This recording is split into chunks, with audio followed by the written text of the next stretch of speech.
ഞാനിപ്പോൾ T G സജിത്തിലേക്ക് കൂടി പോവുകയാണ്. സജിത്ത, തരൂരുണ്ടെങ്കിൽ മറ്റൊരു സ്ഥാനാർത്ഥിക്ക് വിജയസാധ്യതയില്ല എന്നുള്ളൊരു പക്ഷം വരുന്ന സമയത്ത്, അതേ സമയത്ത് തന്നെ നിർമ്മലാ സീതാരാമന്റെയും എസ് ജയശങ്കറിന്റെയും പേര് ബി.ജെ.പി. അനന്തപുരിയിൽ ഉയർത്തിക്കാട്ടുന്ന സാഹചര്യത്തിൽ ഒരട്ടിമറി വിജയത്തിന് സാധ്യതയുണ്ടോ? ഒരു അട്ടിമറിക്ക് സാധ്യതയുണ്ടോ, പ്രത്യേകിച്ചും കേന്ദ്ര നേതാക്കളെ രംഗത്തിറക്കുന്ന പശ്ചാത്തലത്തിൽ?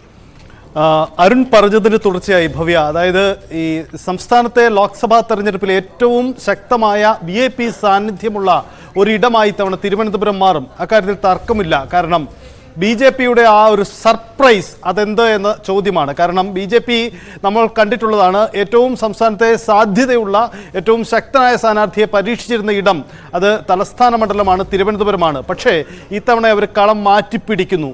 കാരണം ഇത്തവണ മറ്റൊരു നീക്കം തിരുവനന്തപുരത്ത് അവർ നടത്തുന്നു എന്നതാണ് നമുക്ക് ഇതുവരെ ലഭിക്കുന്ന റിപ്പോർട്ടുകൾ.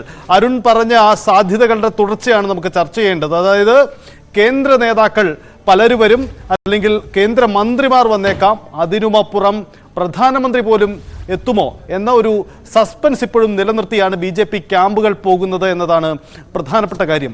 ഇവിടെ രണ്ട് പേരുകൾ അരുൺ സൂചിപ്പിച്ച പോലെ നമുക്ക് പരാമർശിക്കേണ്ടതുണ്ട്. അതൊന്ന് കേന്ദ്ര വിദേശകാര്യമന്ത്രി എസ് ജയശങ്കർ, മറ്റൊന്ന് നിർമ്മലാ സീതാരാമൻ.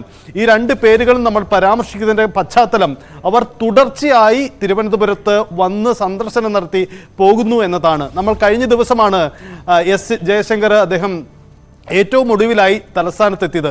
തലസ്ഥാനത്ത് ഒരു വിദേശകാര്യമന്ത്രി ഒരു സംസ്ഥാനത്ത് എത്തുക എന്നത് ഒരു സ്വാഭാവിക നടപടിയാണ്. പക്ഷേ അത് അദ്ദേഹം പല തവണകളിലായി കേരളത്തിൽ വരുന്നു. കേരളത്തിൽ വരുമ്പോൾ അത് തിരുവനന്തപുരത്ത് തന്നെ വരുന്നു എന്ന് മാത്രമല്ല, തുടർച്ചയായി മണ്ഡലത്തിന്റെ പലയിടങ്ങളിലെ പരിപാടികളിൽ പങ്കെടുക്കുന്നു. അത് BJP സംഘപരിവാർ സംഘടനകളുടെ പരിപാടിയിൽ പങ്കെടുക്കുന്നു, മറ്റ് പൊതുപരിപാടികൾ പങ്കെടുത്തു. ഇങ്ങനെ കളം നിറഞ്ഞുകൊണ്ട് ജയശങ്കർ നിൽക്കുന്നു. അവിടെയാണ് നമുക്കൊരു ചോദ്യം ഉയരുന്നത്. BJP രാജ്യസഭയിൽ നിന്നും കേന്ദ്രമന്ത്രി സഭയിലേക്ക് എത്തിയവരെ ഇത്തവണ ലോക്സഭയിൽ പരീക്ഷിക്കാൻ തീരുമാനമുണ്ടായിട്ടുണ്ട്.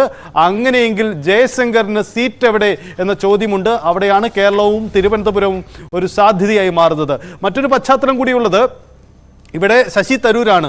BJP ക്യാമ്പിലെ പ്രധാനപ്പെട്ട നേതാവ് തന്നെ പറഞ്ഞു കഴിഞ്ഞു ശശി തരൂരിനെ അത്ര പെട്ടെന്ന് തോൽപ്പിക്കാനാവില്ലെന്ന്.